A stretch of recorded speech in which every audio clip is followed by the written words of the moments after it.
So welcome to today's live web event, a conversation about one school's inspirational project to transform language learning.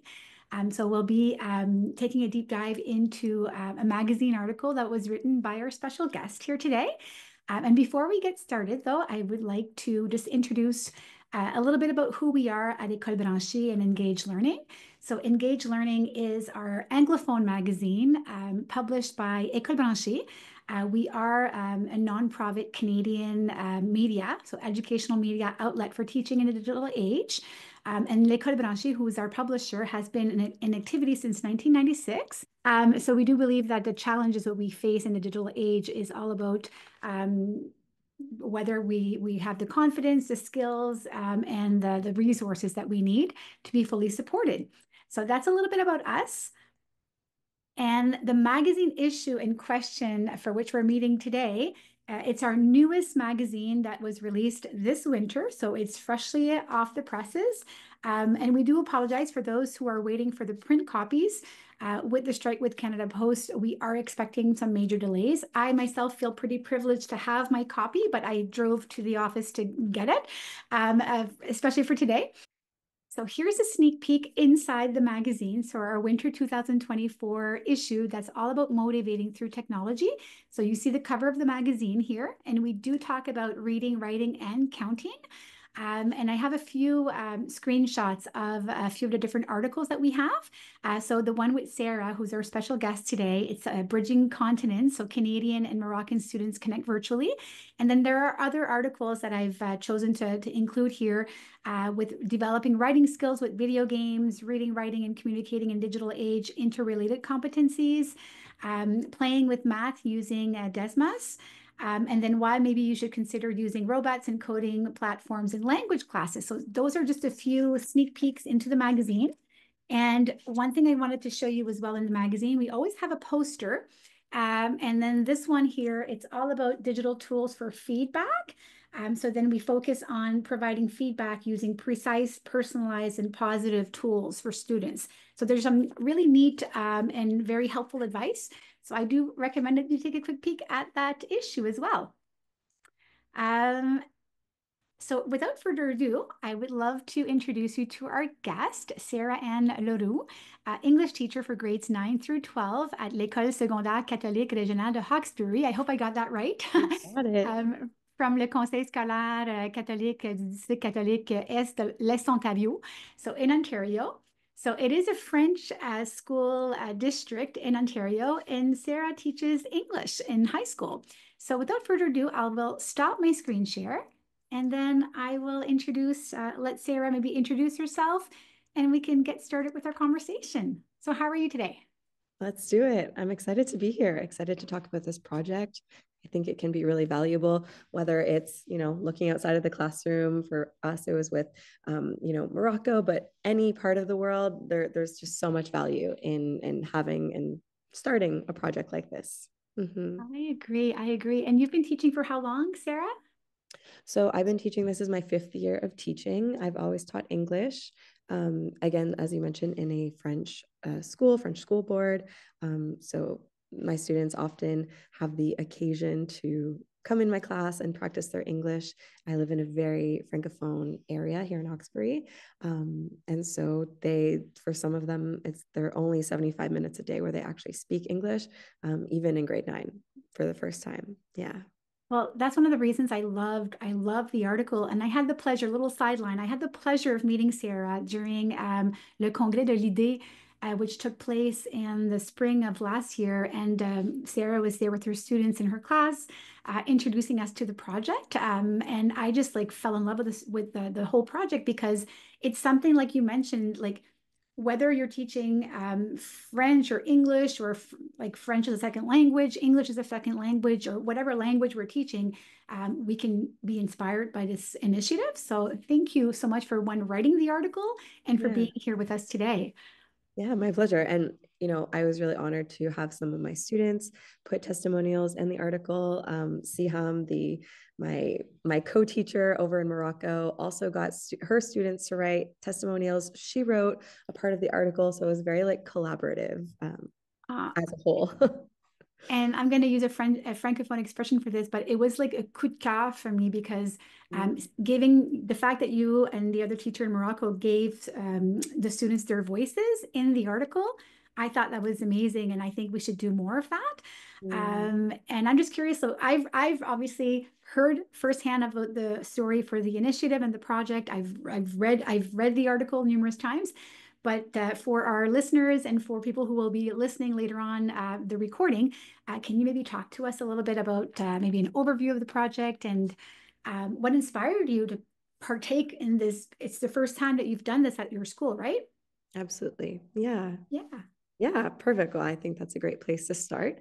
Um, so last semester, so our semesters run from February until June, and I had the same grade 10 class, not with the same students, but teaching the same course code 3 times back to back to back in my day.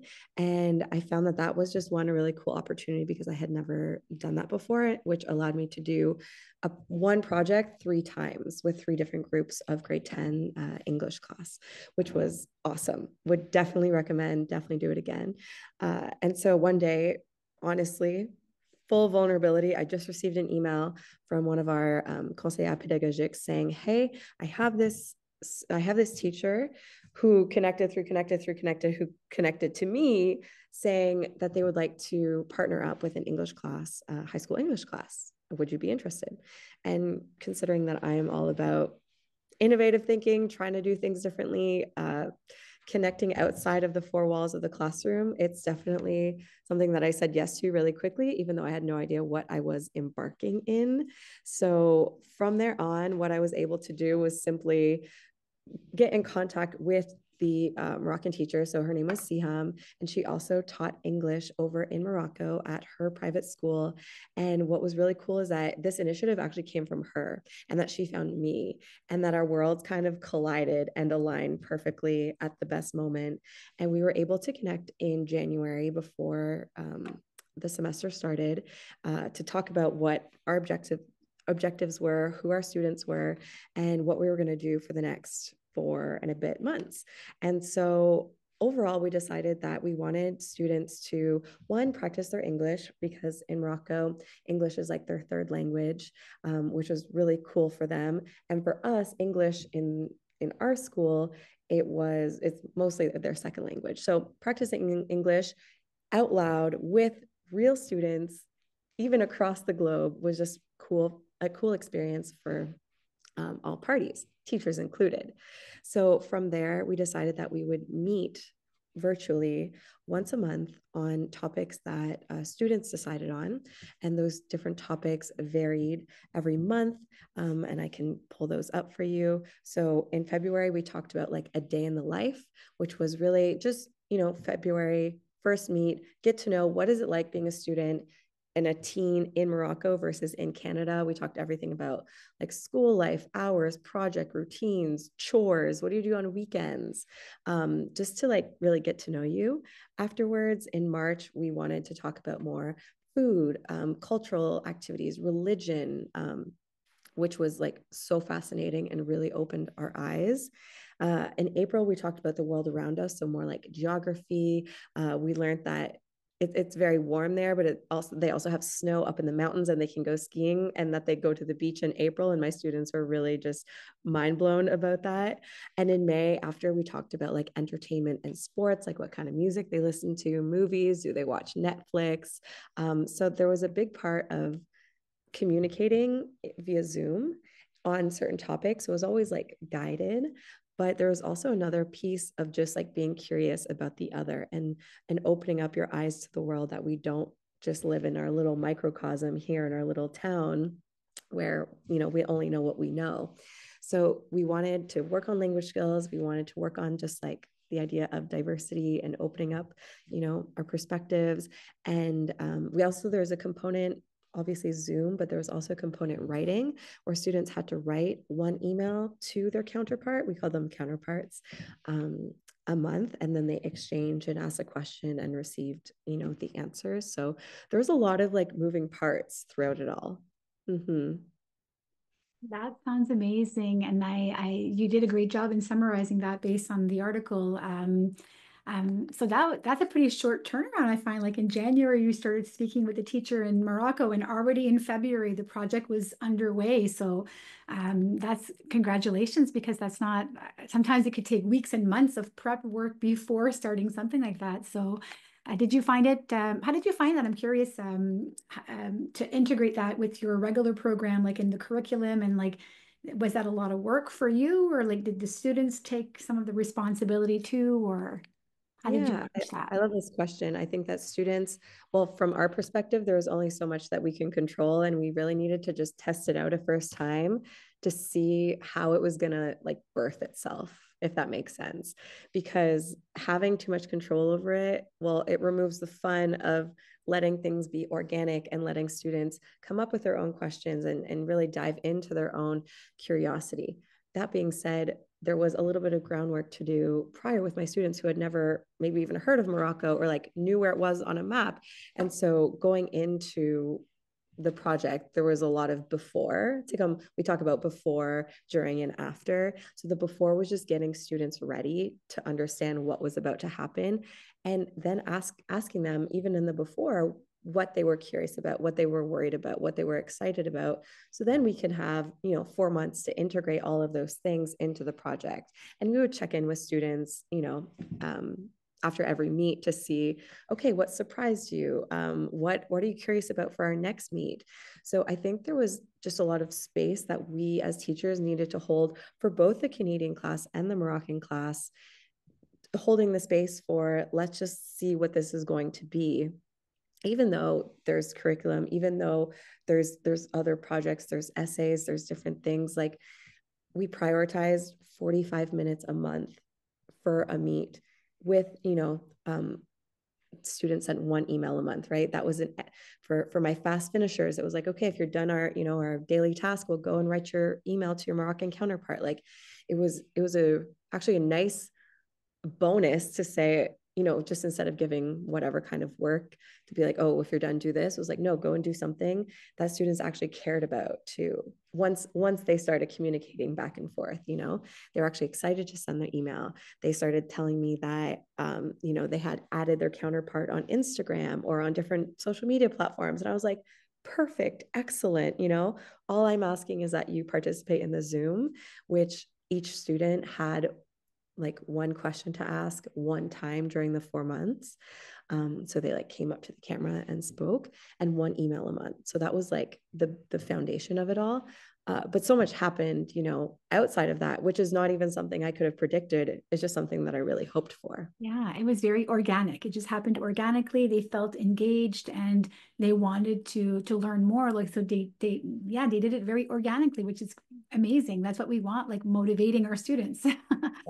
Exactly. Well, and at the beginning, because we started and we weren't really sure what we were getting into, and just tech in general doesn't always work. Like the first time it wasn't awesome. The Zoom was really hard to, see each other and hear each other. And so maybe after the first time, students were really overwhelmed and not maybe as on board, or it wasn't like a huge home run our first Zoom. And maybe their first email that they wrote, like they weren't really clear about giving context to their question, or they assumed something in their question that they were sending the Moroccan counterpart, and the email back, it just didn't jive. It didn't make sense. So there was a lot of obstacles.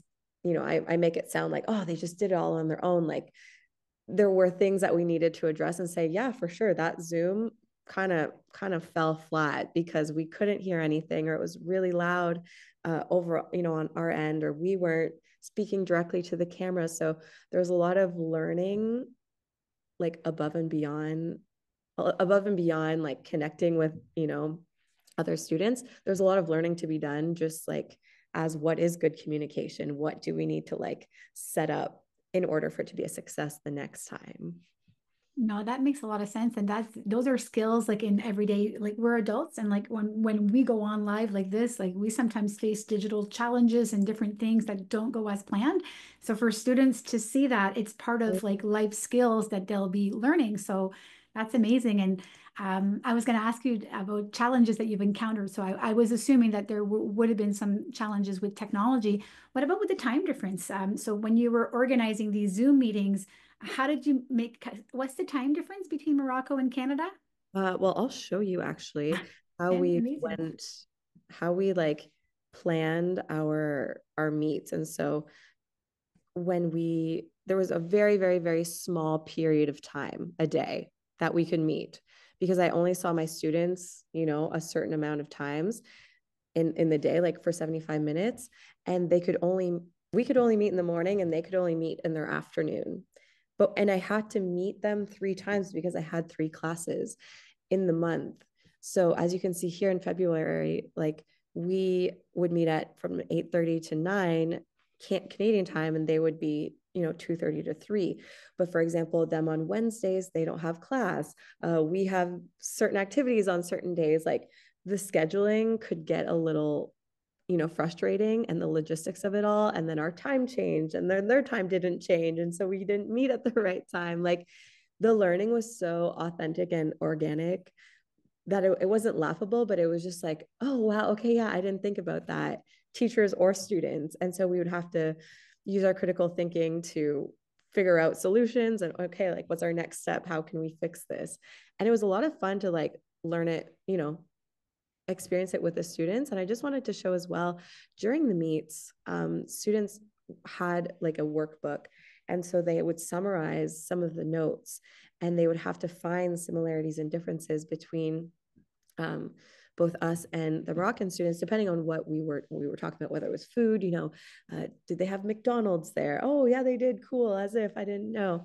And then they would finish with what questions do you still have after the meeting, and whatever questions they would have after the meeting, they would send in their email to their counterpart and get like specific answers on maybe things that weren't clear. So that was like for all four.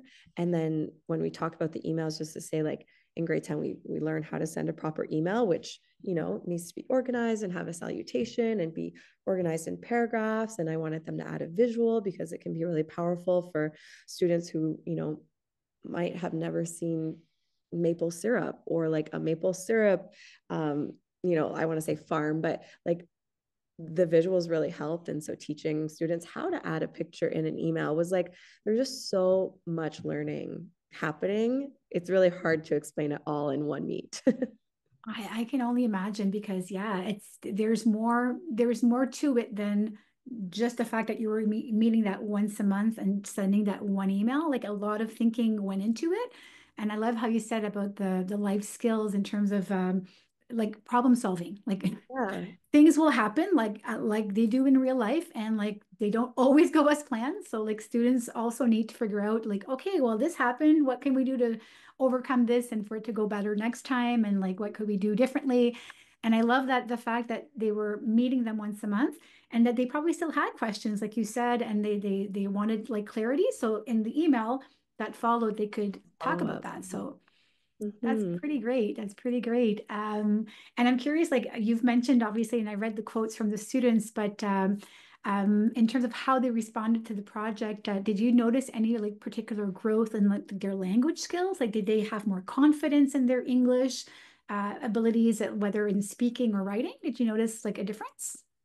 Yeah. So to compare, right, our first emails, to compare our first meets in February versus in May, just the comfortability of, well, because one, speaking in front of a camera in a Zoom, whether you're an adult or a teen, it is definitely nerve wracking. However, I think it's through those like, I call them micro vulnerability moments, right? They're micro because it's only going to last 2 minutes. And while the moment only lasts 2 minutes, let's say on Zoom when you're speaking, what you're going to take away from it and how you're going to feel after, right? Maybe not the moment after, but maybe the hour after, the evening after. Like there's so much reward to it because it's like, wow, I did that. Cool. I can go home and tell people about it. And there's like, there's confidence and there's just pride in it as well. And students, there was a structure of what they should say, right? That belongs to me, and to explicitly teaching them like, okay, when you show up, to any conversation, virtual or not, right? You want to present yourself to somebody you don't know. You're eventually going to ask a question. So give context to your question, give a personal example to your question, and then ask the question. So there was definitely structure that they were able to understand and then apply. For my friends who did their meet, in February, maybe they were just kind of thrown like baptism by fire to figure it out. But after, when they saw that if the student didn't give enough context to their question, the Moroccan student really had a hard time answering. And then there was awkward. And then it was like, well, can you repeat the question? And then can so students watching in my class were like, okay, I don't want that to happen to me. So I want to definitely make sure that I can structure my question well enough so that I don't have to repeat it a second time or like be put on the spot. So just that awareness, that was a big part. In the communication as well, speaking loudly, and I would confirm their question and read it through and be like, yeah, that looks great. So they're like a little bit reassured, saying, okay, I can go up there. Madame checked it. I can go up there with confidence, speak clearly. And if they weren't speaking loudly or maybe mumbling, well, I would interrupt them. I would say, okay, speak louder, or we can't hear you, or I don't think, I would say, Siham, can you hear Olivia? And they would say no. And so I would get them to restart. So just modeling that, it really showed the importance of actually putting it into place. And by May, it was, I could just sit back and enjoy versus Yeah. being, trying to move all the pieces and make sure that everything was going smoothly. So when it came to oral communication, for sure, I had students wanting to go up in front of the camera, like unprepared, just to ask a question, if we had extra time at the end, or if they had a question for us that we that we didn't have a prepared answer for. I could just pick students, kind of popcorn style, and they would come right up, and they kind of knew better like how it worked. But if I would have based it off of our first one and say, should we do this again? Ooh, I'm not sure. It took a few to Yeah. get there. Well, Absolutely. by that time, they were more comfortable, like they knew what to expect. They knew their counterparts, so they had like that confidence and that comfort zone that was there. So for our listeners and for our like the participants, I forgot to mention at the beginning that we were expecting a couple of students to join us from Sarah's class, except with weather weather conditions. It's a snow day, and the students are not in school today. So Yeah. instead, what I'd like to do is which was one of my favorite parts of your article. I've mentioned that at the beginning. I've mentioned it to you before. The fact that you and Siam from Morocco had quotes from students, I thought that was wonderful. So from one thing that I've read here, one of the students, Tiffany B, said, I felt like I was learning so much and felt very appreciative of getting to know more in an engaging way instead of just reading about it. So I thought that said a lot, like that means a lot, because like we're so At used to all. reading books and reading different things, but they learned it firsthand by speaking with their counterparts. So I thought that was pretty great learning. Another quotation from Naomi. I like my partner Yasmin because she responded to my emails and showed interest in Canada. So that I thought that was pretty great because it shows them that like they can be engaged and that they can learn from their counterparts and that there's interest. It goes by both ways. Yeah, Uh, and just yeah, to explain that, there was way more learning that needed to be done on their part about Canada. There was an awareness of, if the Moroccan counterpart asked a question, like, what's the biggest city in Canada? The students didn't know. A lot of the questions that were asked, they weren't even sure. What are the biggest tourist attractions in Canada? Oh, they could name Niagara Falls, they could name, Canada's Wonderland, but it was just very, very Toronto central, but like there's so much more. So it was nice during the emails when they got questions that they could go do research on, and then give back actual answers, thought through answers. I think they were surprised at how much they didn't know about their own country. Uh, and how much, you know what, I really have to tip my hat to the Moroccan students who I felt like represented their country better than we did ours, which is just a funny but very, very realistic thing to say.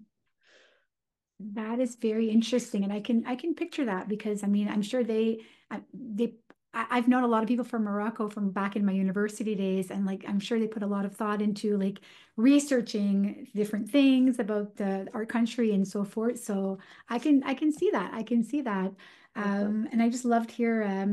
This project helps us recognize that there are other humans sharing this planet, and we must acknowledge that the world belongs to everyone, not just us. From Ariane. So saying that the project in terms of like if it was originally meant for oral communication and writing skills, saying that it was much, much more than that, like in terms of being a global citizen and like all of this a lot of interconnected learning there. I think that's definitely true. I'm not sure if Andrea or if you'd like to add something, ask questions, or if there's anything that kind of pops up for you, but feel free in the chat or even taking the microphone, like feel free. Yeah. My brain is going a mile a minute. I could see so much potential, and actually, I can see some teachers here that would be very willing to try something like that. Congratulations, Sarah. Really, it's a really, really um, fun and interesting way to get your kids involved, engaged in like really more than just their language skills. Yeah. Chapeau. Merci. It's something that I forgot to mention. As you can see on our screen here, students created like profile cards before and sent them, like we sent them to Morocco. And so students in Morocco were able to, and we had, students just being themselves. I didn't change who they were, who they had to be to, fit certain standards. Um, and so this is how they got matched up with their counterparts. Yeah, students were able to like connect, well, to see each other, right? There's something special in seeing who you're going to be connecting with for the next month, what their interests are and how they align. So they got to pick based on, okay, this person's really shy. This person also likes biology. Like maybe I will chat with Alexander. And so we sent those to Morocco, and then the Moroccan counterparts sent emails to each students, which was really cool. And then for our last topic, which was entertainment and sports, we had all picked like our favorite songs to send. Like it was called Canadian Teen Top Songs. So students had to pick a song, present a song, and then, put it in the slide. And we sent that over to Morocco too. So, above and beyond the meets and the emails, like there was so much more too that just organically happened. That was really fun. So I just want to say that you can take this project in so many ways. Having the opportunity to do it again, there are little tweaks and things that I would change, but I think that the best advice is to always go with what comes from the students, and that will change with your group and their grade, but just keeping it organic and letting them have power and choice. And maybe that's just by giving them options that you decide on and then they can pick, or that you just kind of let them go free and see where it takes you. There's a lot of learning to be done. Absolutely. And if this can help for people who are listening to us later on in the recordings and for Andrea as well, but from the article that Sarah wrote, the idea sparked from Morocco, where English teacher Sian envisioned the authentic exchange, and she reached out to a technical consultant from Idée Éducation Entrepreneuriale.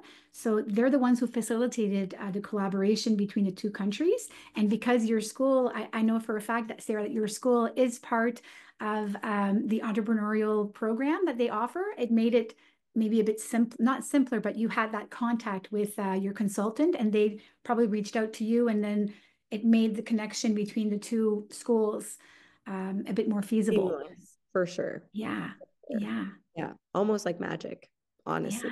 That's So if you're the amazing. Canadian student, if you're the Canadian teacher looking to reach out to, you know, any country, I'm sure people from SAQD, if your school is a part of that, program would be able to. But if not, I'm sure a simple Google search, there's so many also just like Facebook groups for teachers and like international teachers, and Google searches can bring you a long way.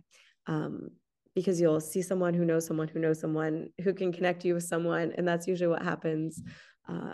But going through, ESSEC, it just validated that school and that teacher, like I knew who and kind of what I was getting into, because of how I was contacted, of course. But hey, if you're just open the borders, open the doors to your classroom, open the doors virtually, and see who's willing to connect. Yeah.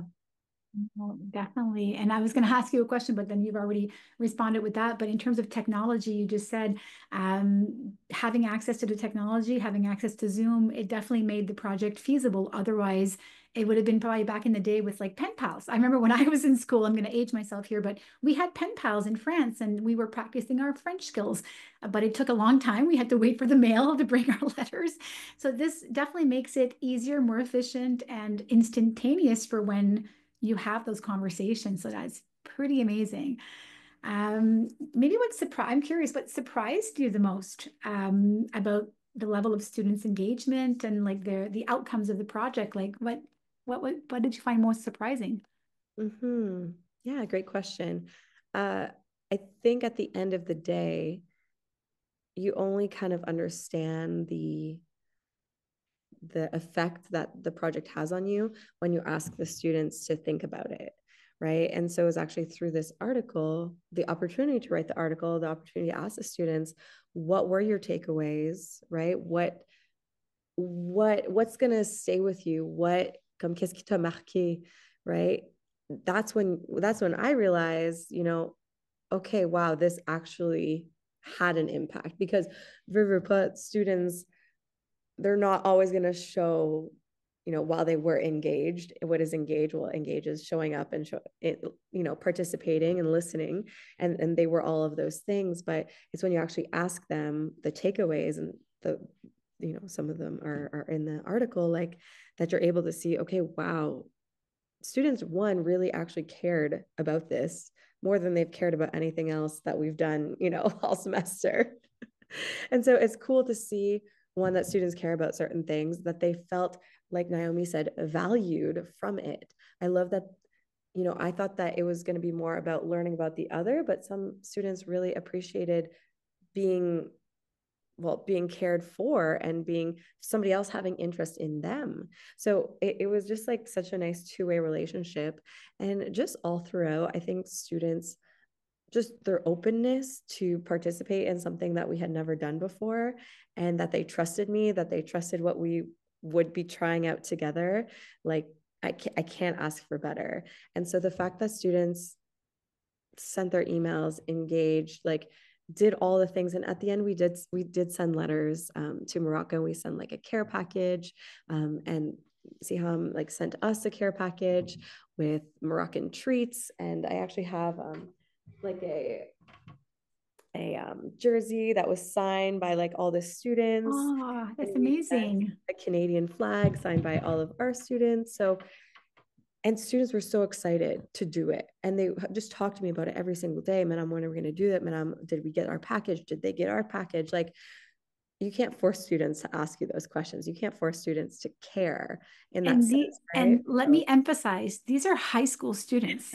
They're not elementary students, they're high school students, and having that level of excitement and enthusiasm, that surprised me for sure. Yeah, I'm honestly like I still have goosebumps from hearing your students and yourself like last. I'm so thankful. Honestly, I'm so thankful that you wrote the article and that you involved Siam from Morocco in the article and that you involved the students. It's honestly, and maybe I'm not supposed to say this right now, but it's okay. At worst case, we'll edit me out later. But because of the article and because of our conversations, we always work on our themes for the magazine, like this time of the year for next school year. So this theme was technology through motivating and so forth for reading, writing, and counting. In the spring, we have one on the sustainable development goals. So that's going to be great. And then for next school year, we were talking about that actually this week and last week, our team at École branchée. And they always ask us our opinions based on what we talk about with different people, educators like yourselves. And I put it on the list that I would love the idea of a theme of giving students a voice.